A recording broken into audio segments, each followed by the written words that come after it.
What you're about to witness is the moment an entire television studio went completely, utterly silent. No applause. No laughter. No music.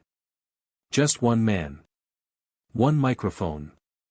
And a truth so raw, so unexpected, that it stopped a late-night empire dead in its tracks. The guest was someone everyone thought they knew. A comedian. A beloved movie star. A man the industry had written off, celebrated, dismissed, and then celebrated again, sometimes in the same sentence. The host? One of the most powerful men in late-night television.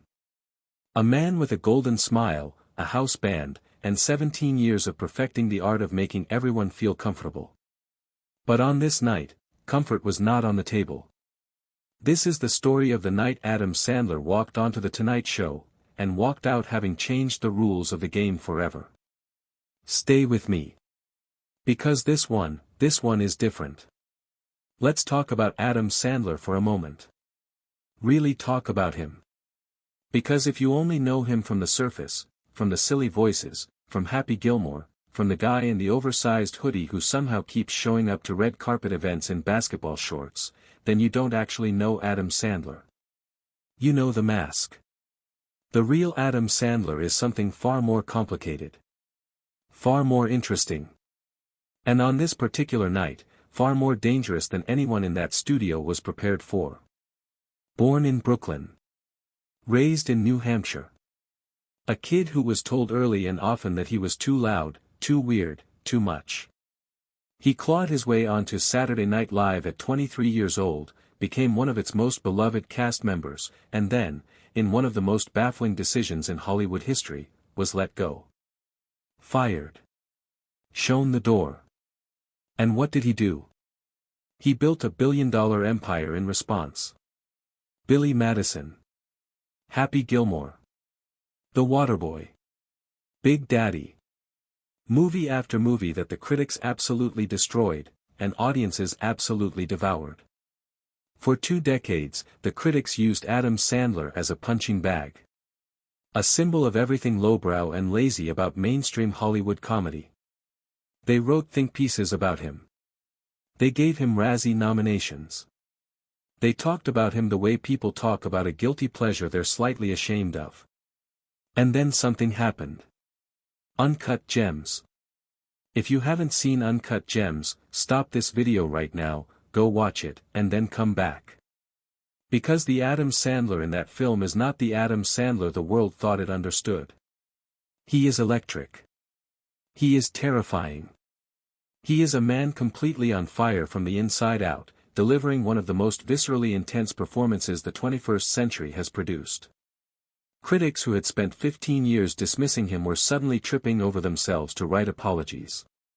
Award nominations poured in. People who had never considered Adam Sandler a serious artist were forced to reconsider everything. And yet, the Oscar nomination never came. And that wound, that particular wound, never fully healed. So when Adam Sandler agreed to appear on The Tonight Show on this specific evening, there was already a current running beneath the surface. An unspoken tension in the air. Something that everyone in the industry could feel but no one was quite willing to name out loud. This was not going to be a normal interview. Now let's set the scene. Because the scene matters enormously here. 30 Rockefeller Plaza, New York City. One of the most famous addresses in American entertainment. The building alone carries a kind of mythology, decades of television history soaked into its walls, legends who walked those same hallways, sat under those same studio lights. There is a weight to this place. A gravity. The Tonight Show set is designed, meticulously, deliberately, to feel warm. Inviting. Safe. The desk is polished to a mirror shine. The couch is perfectly angled. The lighting is flattering. The band is always ready to smooth over any awkward pause with a well-timed musical cushion. Everything about the environment is engineered to produce one specific emotional state in the viewer: relaxation. Tonight, it wasn't working. The audience filing into Studio 6B that evening could feel it. Some of them would later describe it in interviews, in social media posts, in comment sections that would rack up hundreds of thousands of responses. They said it felt like the air in the room was thinner than usual. Like something was already happening before anything had technically started. A woman sitting in the third row would later tweet, and this tweet would get over 2 million likes. I don't know how to explain it, but the second they announced Adam Sandler was the guest, the whole crowd just stiffened. Like we all knew. Jimmy Fallon was backstage, being touched up by his makeup team. He was laughing. Joking with his producers. Doing the thing Jimmy Fallon has always done better than almost anyone in the industry, performing ease. Performing looseness. Making everyone around him feel like tonight was going to be just another fun, breezy, memorable episode of America's favorite late-night show. His producers had briefed him, of course. They had told him the audience was hungry for something real. That online conversation about Sandler had been building for months, fueled in part by an interview Sandler had given to a podcast where he spoke, unusually candidly, about the way Hollywood had treated him. About the politics of award season. About the unspoken hierarchies that decide whose artistry gets celebrated and whose gets laughed at. It had gone viral. It had struck a nerve. People were talking. And Jimmy's producers, sensing an opportunity for a moment, for a clip, for the kind of thing that gets shared and reshared and turned into a thumbnail with a shocked emoji, had quietly encouraged Jimmy to push a little harder than usual. Go a little deeper. Ask the questions the internet was already asking. It would make great television, they said. They were right. Just not in the way they imagined. The band strikes up. The crowd erupts. Jimmy Fallon bounces out from behind the curtain with that signature energy, arms wide, grin wider, the walking embodiment of a standing ovation. He does his monologue. He gets his laughs. He does a bit with a prop. Standard late-night machinery, humming along perfectly. And then he says the words. Our next guest is one of the most beloved entertainers in the world, please welcome Adam Sandler. The audience rises. And there he is. Adam Sandler walks out wearing, of course, an oversized hoodie. Dark gray. Loose jeans. Sneakers that have clearly seen better days.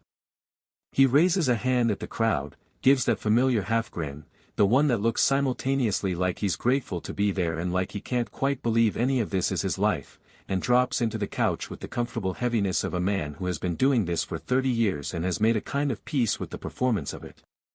The crowd is loud. Genuinely warm. There is real affection in this room for this man. Jimmy opens easy. The way he always does.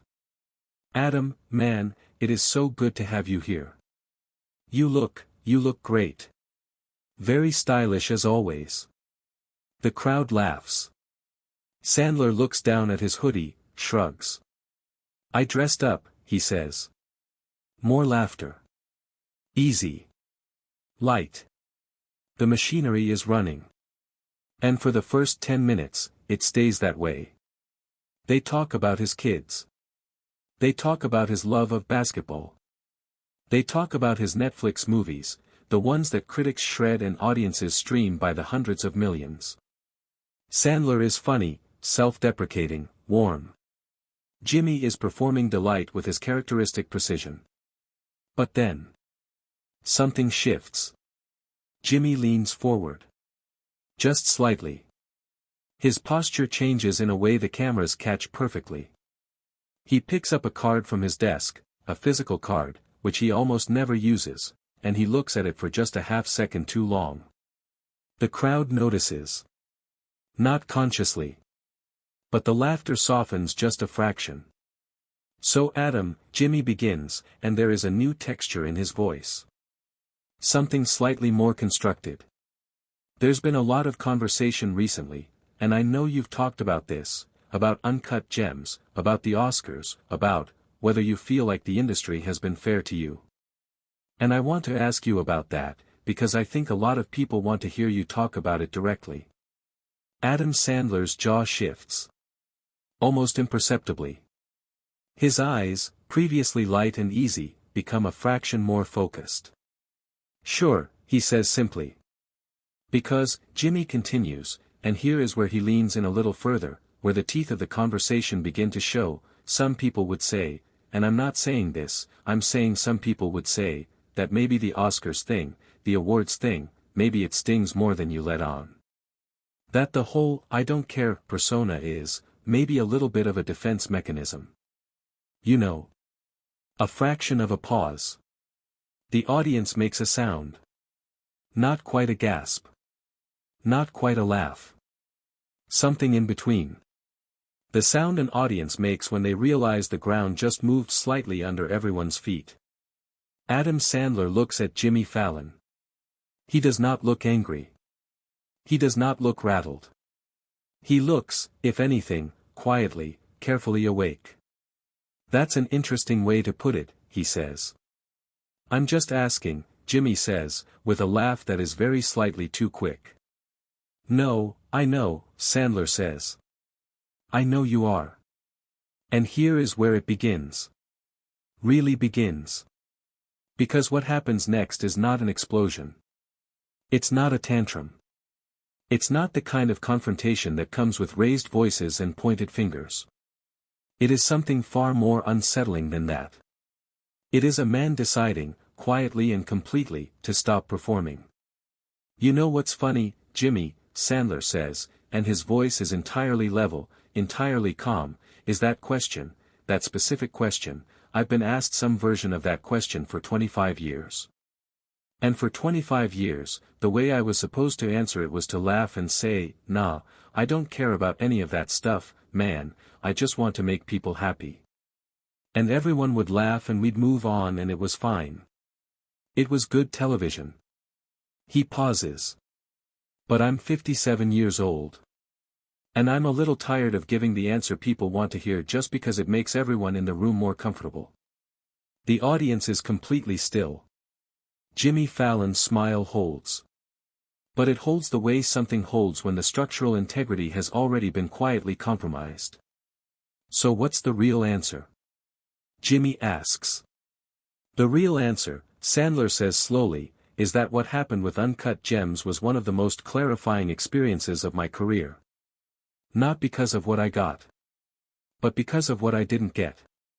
And more importantly, because of who decided I didn't deserve it, and why. And the why is the interesting part, Jimmy. The why is what nobody in this industry ever wants to talk about out loud. What do you mean by that? Jimmy asks. And now the smile has changed. It is still present. But it is working harder. Much harder. I mean, Sandler says, that there are people in this business, smart people, respected people, people who write the reviews and sit on the committees and decide what is and isn't considered art, and for a very long time, those people decided that what I did wasn't serious. Wasn't worthy. And that was their right, I'm not saying it wasn't. But here's the thing that nobody talks about. He leans forward now. A lot of those same people made an awful lot of money off the thing they were publicly dismissing. You follow me? The same critics who spent 15 years writing that Adam Sandler movies were lowbrow garbage, their websites got millions of clicks from Adam Sandler movie reviews. The same award shows that refused to nominate me were happy to have my movies be the punchline in the monologue, because the audience knew exactly who they were talking about. I was useful to the machine as a joke. I just wasn't useful to it as an artist. And at some point you have to ask yourself, is that about the work?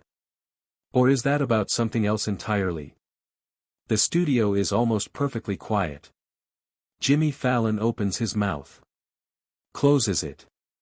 Opens it again. But don't you think, and I'm genuinely asking this, I'm not trying to be difficult, don't you think some of that was self-inflicted? Like, the choices of movies, and here. Here is the moment. Adam Sandler turns and looks at Jimmy Fallon with an expression that is not hostile, is not contemptuous, is not performatively outraged. It is simply and completely honest. And somehow that is the most devastating thing in the room. Jimmy, he says quietly. You just asked me if I brought it on myself. On national television. In front of this audience. And I want to ask you something back, and I want you to really think about it before you answer. The room does not breathe. How many times have you asked that question to someone who looks like you?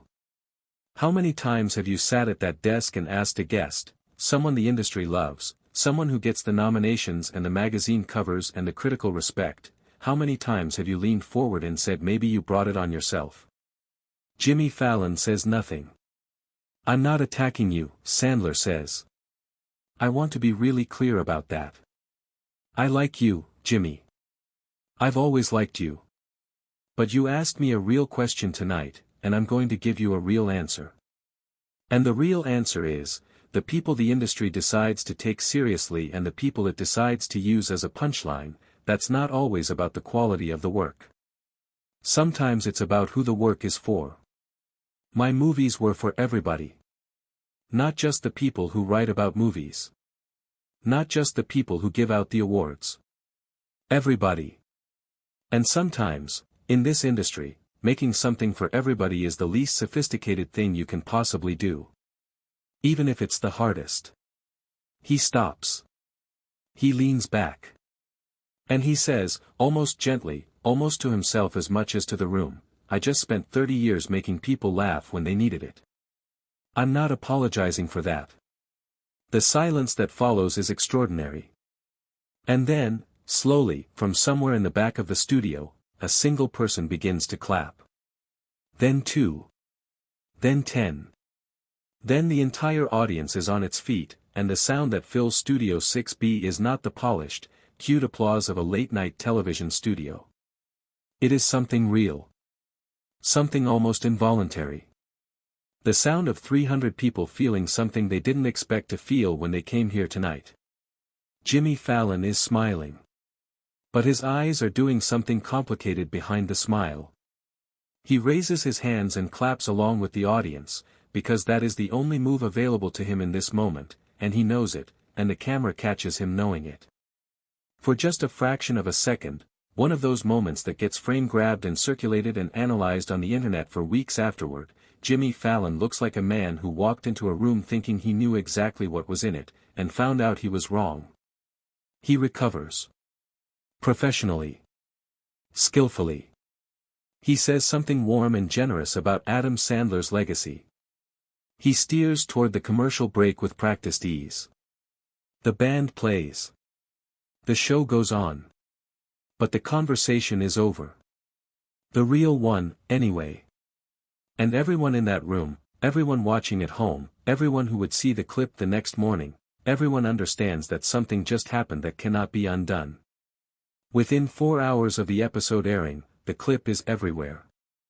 Not the whole interview. Just that section. 3 minutes and 47 seconds of television that gets cut and uploaded and retweeted and stitched and duet and dissected across every platform simultaneously. By morning it has 40 million views. By the end of the week it has crossed 150 million. The phrase, I just spent 30 years making people laugh when they needed it, is on t-shirts within 48 hours. It is in bio descriptions. It is painted on walls. It becomes, briefly and powerfully, the sentence that an entire generation of people who grew up watching Adam Sandler movies had been waiting for someone to say out loud. The response from the celebrity community is immediate and overwhelming. Stars who have worked with Sandler post tributes. Directors who cast him post essays. But the most striking responses come from people who have nothing to do with comedy at all, musicians, athletes, writers, artists from completely unrelated fields, who recognize in what Sandler said something that resonates far beyond Hollywood. Something about the difference between being respected by institutions and being loved by people. Something about the exhausting performance of not caring about the things you very deeply care about. Something about what it costs to spend a lifetime being underestimated by the very system that profits from your existence. Critics who have spent decades using Sandler as a reference point for cinematic mediocrity suddenly find themselves in the unusual position of having to examine that habit. Some do so with grace. Some do so defensively. A few do so not at all, which itself becomes part of the story. Jimmy Fallon releases a statement through his publicist. It is warm, complimentary, and entirely devoid of any acknowledgement of what actually happened in that room. His ratings for the episode are the highest The Tonight Show has seen in 3 years. There is a cruelty in that particular irony that does not go unremarked upon. But here is what the viral clip count and the social media firestorm and the think pieces and the counter-think pieces cannot fully capture. Here is what gets lost in the noise of a moment becoming a cultural event. What Adam Sandler did that night was not just about Adam Sandler. It was about the mechanism. The invisible, deeply embedded mechanism by which popular culture decides whose work is art and whose work is product. Whose emotional labor is taken seriously and whose is consumed without credit. Who gets to be complicated and who is expected to stay simple. Who earns the right to be hurt by rejection and who is expected to shrug it off with a joke and a self-deprecating grin and keep the machine moving. He didn't rage against it. He didn't burn it down. He didn't even particularly condemn it.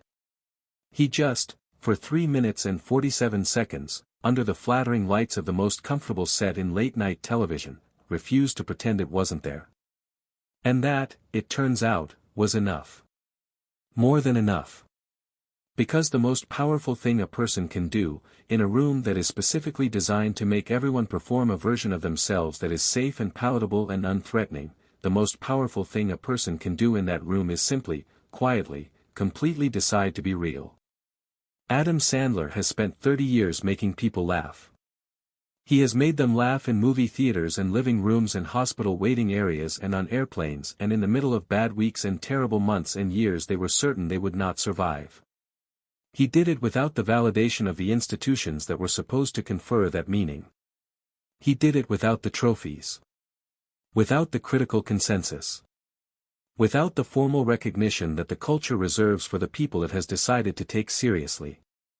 He did it because it was what he had to give. And he gave it. And on one specific night, in Studio 6B at 30 Rockefeller Plaza, sitting on a couch under lights designed to make everything look soft and easy and uncomplicated, he looked into a camera that was watched by millions of people and told the simple, unglamorous, unperformative truth about what that had actually cost. Not with anger. Not with bitterness. With the particular and extraordinary dignity of someone who has nothing left to prove. And the world, briefly, powerfully, completely, stopped what it was doing and listened. That's the story. That's the moment. The one that nobody saw coming. The one that reminded all of us, whether we work in entertainment or in any field where the gatekeepers get to decide who matters, that the most dangerous thing you can do in a room full of comfortable people is tell the truth. Not loudly. Not violently. Not with a speech prepared and a point to make. Just quietly. Clearly. Like a person who has finally decided that the performance is over. If this story moved you, if it made you think, if it made you feel something, hit that like button. Leave a comment below telling me, do you think the entertainment industry has always taken Adam Sandler seriously enough?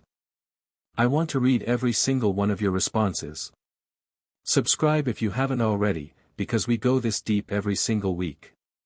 We don't do surface level here. We don't do easy here. We find the moments that actually meant something, and we tell them the way they deserve to be told. Share this with someone who needs to hear it. And remember, the people who make the world laugh are doing something that is much harder, and much more important, than the world usually remembers to tell them. Take care of yourselves. I'll see you in the next one.